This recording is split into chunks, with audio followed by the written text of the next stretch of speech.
saya denda.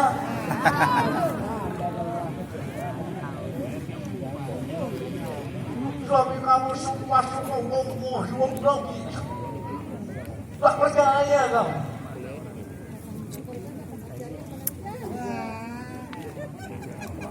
Ya sudah, kalau saya tidak mau dengar rendah, ya sudah, kuranglah belanja. Mau kan? Apa aku bilang? Sekarang belanja sudah kurang, curiga lagi. Intinya, syukuri, jalani, nikmati, hilangkan kecurigaan, dan buang jauh rasa iri dan dengki. Dapatkan kebahagiaan yang telah Allah berikan kepadamu. Cari dan temukan itu. Ya. Kebahagiaan sudah Allah berikan, tapi kadang kau sendiri yang membungkus kebahagiaan itu dengan rasa iri kamu, sehingga kau tak merasakan kebahagiaan itu. Betul? Betul. Betul apa betul? Kau lihat orang dia yang tertawa, dia kadang tertawa, ya, senyum, Happy terus. kadang betul? Adakah kamu orang yang sakit hati melihat orang gila? Nggak ada.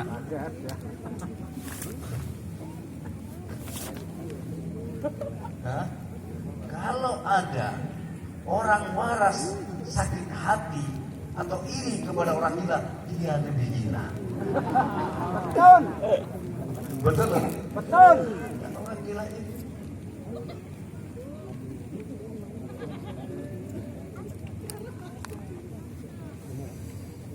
Setuju ya jemaah? Coba. Duduk. Mudah-mudahan kita semua bisa melakukan itu. Ya. Amin, amin. Kenapa demikianlah ya? Apa yang kita wariskan buat anak-anak kita? Kalau kita sebagai orang tua hidup penuh dengan iri dan dengki, bagaimana kita mendoakan anak kita? Betul.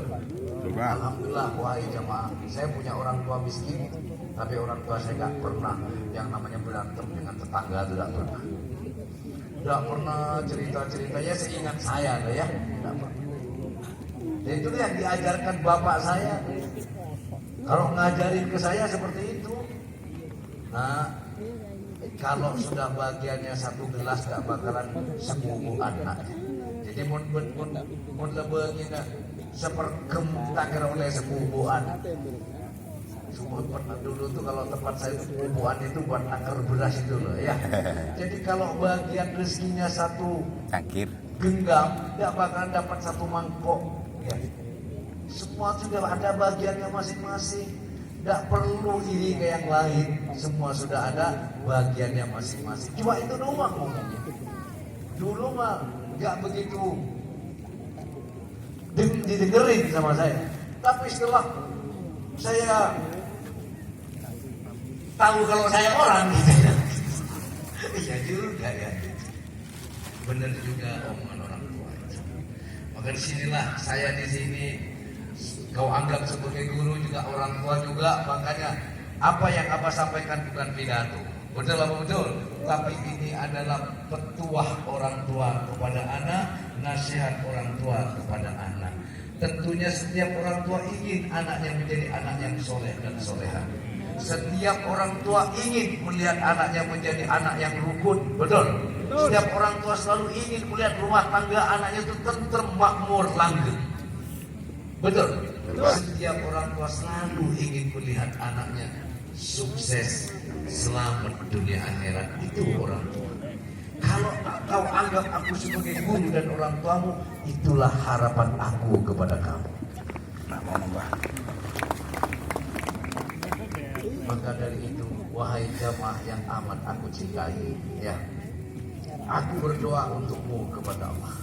Semoga apa yang diminta kepada Allah, ya, Allah kabulkan untukmu dan untuk anak cucumu. Amin. Allahumma. Yang berarti terlalu sulit. Saya minta, gak apa-apa deh, ganti-ganti. Ini ada adik. Nama beliau ini kan.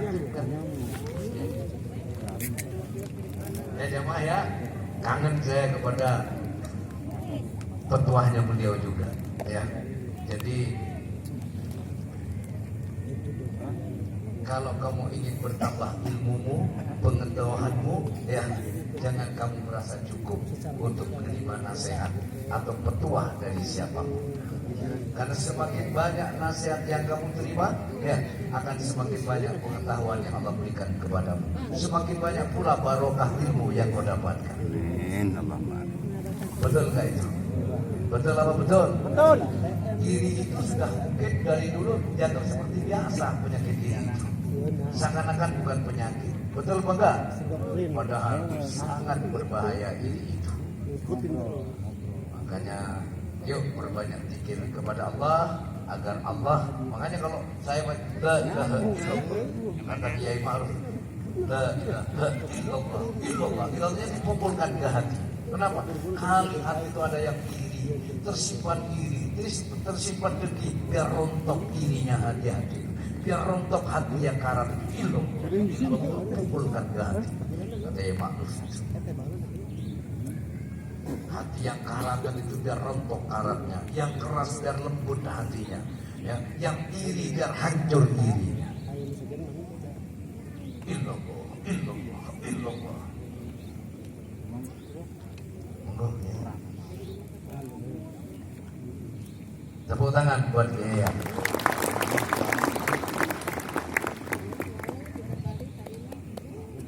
Assalamualaikum warahmatullahi wabarakatuh. Kita bareng-bareng baca surat Tabbat yuk. Bismillahirrahmanirrahim. Tabbat yada abi lahabin wa tab. Ma aghna anhu maluhu wa ma kasab. Sayasla naru la dalabin wa imra'atuh hammalatal hatab. Belum mim masad. Hidup Abah Junaidi Al-Baghdadi. Hidup Umi-Uminya. Hidup Imam Al-Baghdadi. Hidup Jamaah Al-Baghdadi. Hidup Nahdlatul Ulama. Ada orang sukses, suami istri sukses, kaya raya, jabatan, Men. tetapi karena yang tadi diobrolkan sama Abah, iri kepada saudaranya katanya tidak sukses, akhirnya bukan yang rusak saudaranya, tetapi yang sukses tadi jadi rusak. Yang dibaca Tabbat yada abi lahabin wa tab. Namanya Abu Lahab, seorang sukses, istrinya seorang sukses, karena terlalu iri banget kepada keponakannya Nabi Muhammad. Bukan Nabi Muhammad yang hancur, tapi tabbat yada abi lahabin wa tab. Engkaulah Abu Lahab yang rusak dan hancur.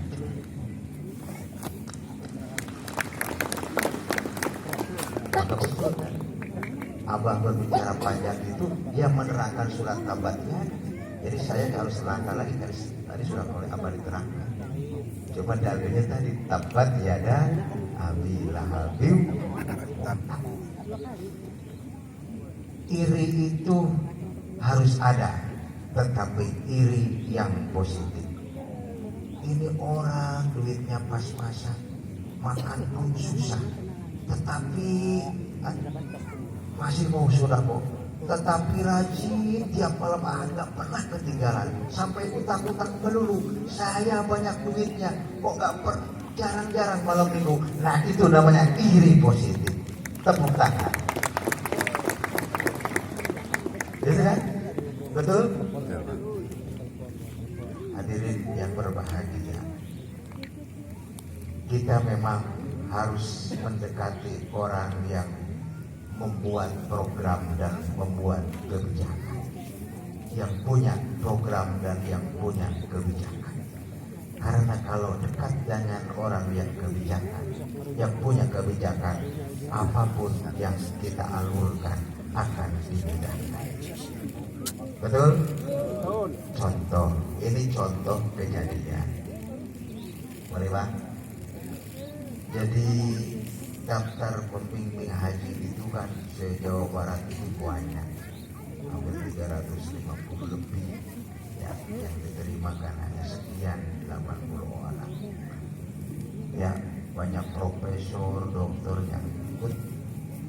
Tetapi kita dekat dengan orang yang punya kebijakan, dekat dengan gubernur, kenal dengan gubernur yang punya bikin kebijakan, yang menentukan lulus dan tidak.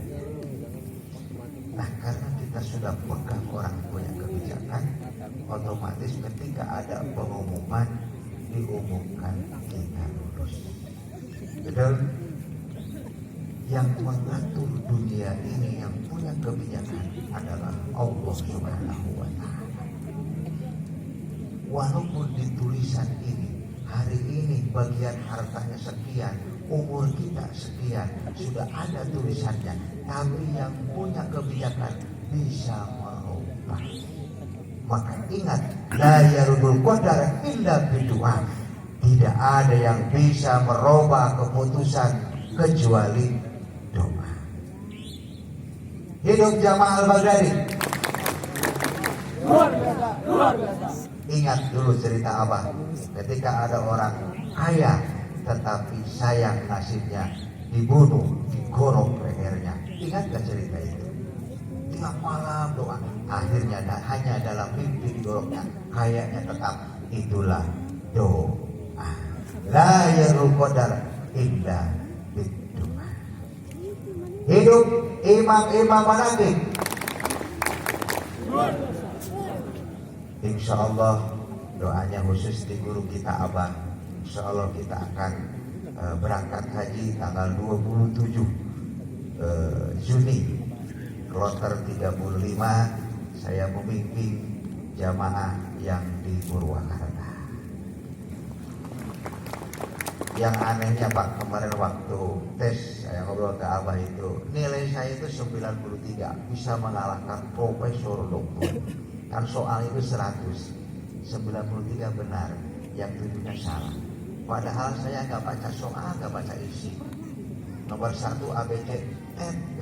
Nomor 2 apa? C, C. Sudah cerita ke Abah, nggak baca soal, nggak baca isinya. Tapi begitu terakhir 90, tidak. Ini berkahnya manaqib Syahadul Qadir. Hidup Jamaah Al-Baghdadi. Hadirin yang berbahagia, saya sedikit menerangkan filosof haji. 10 menit ya Bang. Di Mekah itu ada Ka'bah. Kita sa'i Sofa Marwah. Ada lempar jumroh Aqobah dan ada wukuf. 4 saja. 1 Ka'bah, 2 Sofa Marwah, 3 jumroh Aqobah dan wukuf di Arafah. Itu semuanya ada dalam diri kita. Pertama, Ka'bah adalah melambangkan akhirat. Tawaf 7 putaran, hidup kita hanya 7 hari. Sekarang hari Ahad, besok Senin, kita balik lagi Ahad. Itulah namanya tawaf 7 putaran. Hidup kita hanya 7 hari. Ka'bah melambangkan akhirat. Ingat kita, hidup akhirat la nihayatalah. Hidup akhirat tidak ada batasnya. Oleh karena itu, hidup akhirat tidak ada batasnya, maka bekal pun kita harus lebih banyak. Makanya kita bersyukur kepada Allah bahwa kita bagian manusia yang diketuk hatinya tiap malam Ahad ikut manaqib di tempat ini. Kenapa? Karena kita cinta akhirat. Inilah benar, wal akhiratu khairul laka minal ula. Yang kedua, Sofa Marwah. Sofa Marwah ketika Siti Hajar ditinggal oleh Nabi Ibrahim dan Ismail, hanya ditinggal air 1 botol. Habis Siti Hajar mencari air Sofa Marwah. Air adalah lambang kehidupan. Sampai bolak-balik Sofa Marwah mencari air. Air adalah gambaran hidup. Siti Hajar kuatnya keyakinannya mencari kehidupan, tidak malas, terus kekuatannya luar biasa. Akhirnya Allah pertemukan, keluar air, di tumitnya Ismail keluar air sampai hari ini yang disebut air Zam-Zam. Faida qudiyatis shalah fantasiru bil ardi wabtaghu min fadlillah. Kita mencari dunia, jangan malas, terus menerus. Ini namanya ikhtiar, karena yadul mulia khairul min yadis sufla. Tangan di atas lebih baik daripada tangan di bawah. Betul? Betul. Itulah perintah mencari kehidupan. Jumroh Aqabah. Dulu ketika ada perintah Allah Subhanahu wa taala Ismail harus disembelih, terus setan menggoda.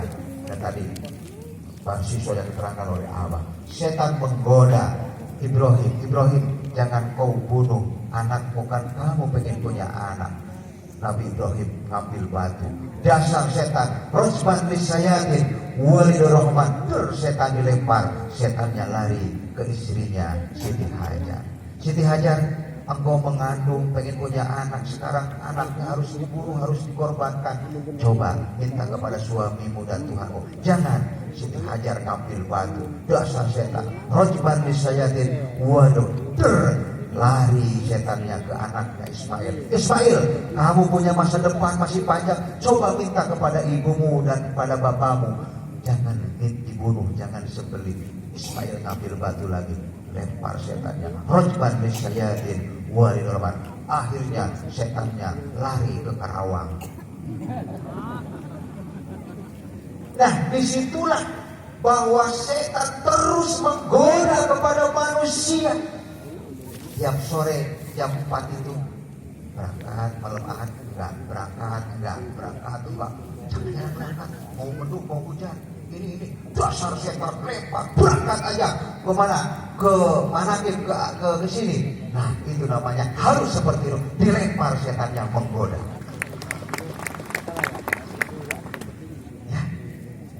Mau silaturahim ke Abah open house Sawal itu, berangkat apa enggak, berangkat apa, jangan kata setan, dasar setan, dilempar, berangkat ke Abah, bertemu dengan Abah. Itu yang dimaksud, bukan gambaran di Jamarot. Setan bukan di sana, setan di dalam diri kita. Ketika kita mau melakukan kebaikan, otomatis setan menggoda. Ketika menggoda harus kuat, lempar, kita mengikuti aturan dan kita mengikuti anjuran Allah Subhanahu wa taala. Hidup jamaah al-Baghdad. Nanti setannya dilempar ya. Di mana setannya?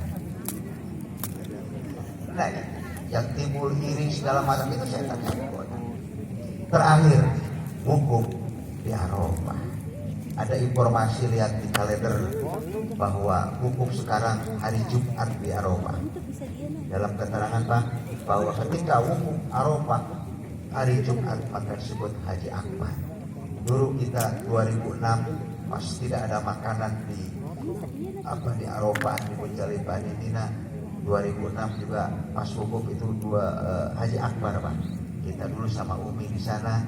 Kemudian 2016 sekarang ada informasi pas wukuf di Arafah itu adalah hari Jumat. Mudah-mudahan kerajaan Saudi tidak merubah. Yang dimaksud adalah hukum itu adalah berhenti. Kita bisa melihat, mata bisa melihat. Suatu saat mata tidak bisa berkedip, bibir tidak bisa mengucap, tangan tidak bergerak, hati mati, kaki tidak bisa berjalan, semuanya diam. Itulah yang namanya kematian. Wukuf pakai kain putih 2 helai. Orang yang mati hanya dibungkus dengan kain putih. Mobil mewah, apapun mewah, semuanya ditinggal hanya dengan kain putih. Itu semuanya akan terjadi kepada kita. Hidup imam-imam manaqib. Wukuf artinya mati. Kita akan mati. Kullu nafsin dha'iqatul maut. Maka sebelum malaikat Ajrail menjemput kita, mari kita terus istiqomah. Manaqib tiap malam Ahad datang ke tempat ini. istiqomah walaupun berat, tapi kita terus lakukan. Wa allahu istaqamu ala tariqati la asqainahum ma'an ghadaqo. Ketika continue kita terus melangkah bersini, Allah akan berikan rezeki yang banyak, ketenangan yang banyak. Kita akan berikan as-sakinah, ketenangan jiwa. Betul? Betul. Apa yang betulnya? Ya, hidup Jamaah Al-Baghdadi.